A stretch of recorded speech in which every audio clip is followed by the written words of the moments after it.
এটা তুমি জানতা না? হ্যাঁ জানতাম। জানতা? সে কি তোমার কইছে? না, সে আমার কিছু বলে নাই। তাহলে তুমি কেমন করে বুঝলা? ওই যে তুমি যেমন করে বুঝছো আমিও তেমন করেই বুঝছি, ভাবে সাবে। তাহলে তুমি তারে কেন পছন্দ করলে না? কেডা কইছে আমি তারে পছন্দ করি না? আমিও তো তারে পছন্দ করি। কি কি কইলা? তুমি তারে পছন্দ করো? তুমি তারে কেন পছন্দ করো? তোমার তো বিয়ে ঠিক হয়ে গেছে। তো কি হইছে, বিয়া তো বিয়ার জায়গায়, আর পছন্দের জায়গায় পছন্দ। কুসুম আপা, তুমি তুমি এগুলো কি করতেছো? কত তোমার কথার আগামাথা কিন্তু আমি কিছুই বুঝতে পারতেছি না। না বুঝার কি আছে? আচ্ছা আমি কি সারাক্ষণ শ্বশুর বাড়িতে থাকবো? শ্বশুর বাড়িতে যতক্ষণ থাকবো ততক্ষণ সোলেমান, আর যখন বাপের বাড়িতে থাকবো তখন মোবারক সান।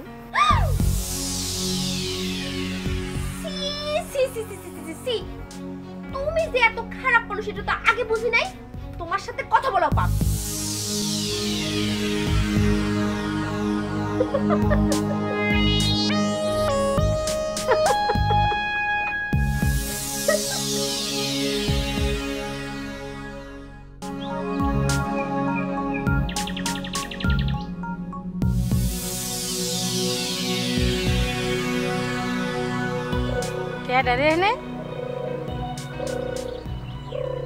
আমি গো খালা, হালিম ব্যাপারী।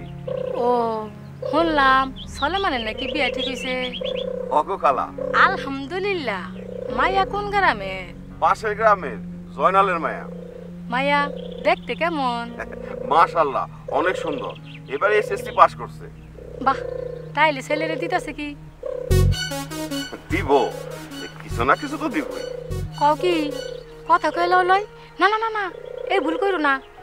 অনেক মায়ের বাপ আছে কিছু না কইয়া খালি হাতে মেয়ে গোছায় দেয়। দেখা গেল তোমার ছেলের একটা মোটর সাইকেল দিয়ে দিল, তোমার ছেলে চালাইতে পারে না। এমন দেওয়ার কি কোনো লাভ আছে? তুমি ছেলের বাপ, কি লাগবো এটা কইলা নিবা, বুঝছো না? বুঝছি। যাই, ওই আফতাবের মার কাছে আমার একটা কাজ আছে। আচ্ছা যাও।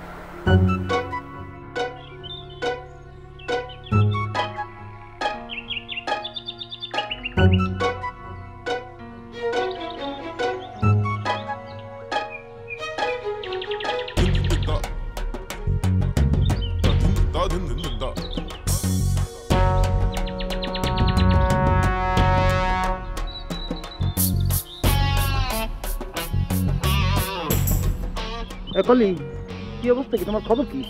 আমার কোনো খবর নেই, তাই আপার খবর আছে। এত বিয়ে ঠিক আছে। হ্যাঁ, সেই খবরটা মোর কাছেও আসছে, এবং এই খবরটা শোনার পর দিয়ে মোর কলজা গুদ্দা মনে করো যে ভেঙ্গে চিরে চুরমাচুর হয়ে গেছে। শোনো কলি, তোমার আব্বা আমার প্রতি আমার একটা বিশ্বাসের জায়গা ছিল। যাই হোক, যেটাই হোক, ওনাদের দায়িত্ব আছে বিবাহযোগ্য কন্যার বিবাহ দেওয়ার। সেটা নিজের এলাকায় দিতে পারে, অথবা বাইরে হইলো, মনে করুন তোমাদের এলাকার না বাইরের ছেলে, সেটাও দিতে পারতো। কিন্তু আমার মানে আত্মবিশ্বাস ছিল তোমার বাবা মা একটা শিক্ষিত মার্জিত ছেলের হাতে, সে ছেলে গরিব হোক হোক গরিব, একটা শিক্ষিত ছেলের হাতে তোমার বোনের হাতটা তুলে দিবে। কিন্তু সেই বিশ্বাস আমার ভাঙি দিয়ে। এই এক মিনিট, দুলাভাই যে অশিক্ষিত এটা আপনি জানেন কেমনে?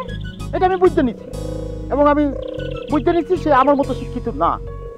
কিন্তু তোমার ক্ষেত্রে আমি একটা কথা বলতে চাই, এখনো তো বিবাহ শাদী হয় নাই, তুমি ঠাস করে যে একটা ছেলেকে কিভাবে দুলাভাই বললে ডাকাও, কিভাবে বলাও কিভাবে? হয় নাই কইব, অসুবিধা কি? না না, এই বিবাহ তো ভাঙ্গাও দিতে পারে যে কোনো মুহূর্তে।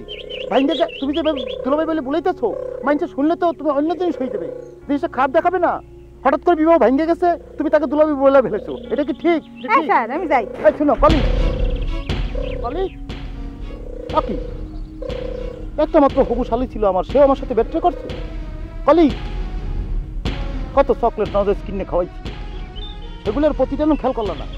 তোমরা দুজন মিলে আমার সাথে খেলাধুলা করতেছো। সে আমার একটা ডিফেন্স ছিল, সে আর ডিফেন্সও নাই আমার কাছে। মনে করছি সে আমার ডিফেন্সও নাই, এখন আমি একলা গোল দিব। মা মা মা মা, সোলেমান কই? সোলেমান তো কোথাও দেখতেছি না। কেন ঘরে নাই? না, দেখলাম না তো। কি জানি আবার কই গেল, নিশ্চয়ই সলিমের বাড়িতে গেছে। কতবার করে কইছি বাবা যাস না যাস না, কে শুনে কার কথা? মা তুই একটু জানা, একটু ডেকে নেয়, যা মা যা, বলে তোর আব্বা শুনলে খুব রাগ করবে না। না না মা, আমি পারবো না। কাল সলিম চাচা যে দাওয়াত দিছিল পায়ের ব্যথা এখনো জানাই। তাইলে তোর জামাইরে পাঠা। আমার পোলায় যে বিয়া করব গ্রামে বাইরে এলেই মানুষজন জানতে চায়। কি রে বই তো তার ইজ্জত রাখার কোনো ব্যবস্থা করছো? মানে বুঝতে পারতাছি না তো। জ্বর নিয়ে ঘোরাঘুরি করতেছেন কেন? জ্বর নাই তো, কোনো জ্বর নাই আমার। বললেই হলো জ্বর নাই। আমি দেখতেছি জ্বর আছে, জ্বরের ওষুধ খান নাই। আপনার অবস্থাটা কিসের মতো জানেন উস্তাদ? কাকের মতো। হুম? কাকের মতো। হুম? ও কাকের মতো উস্তাদ।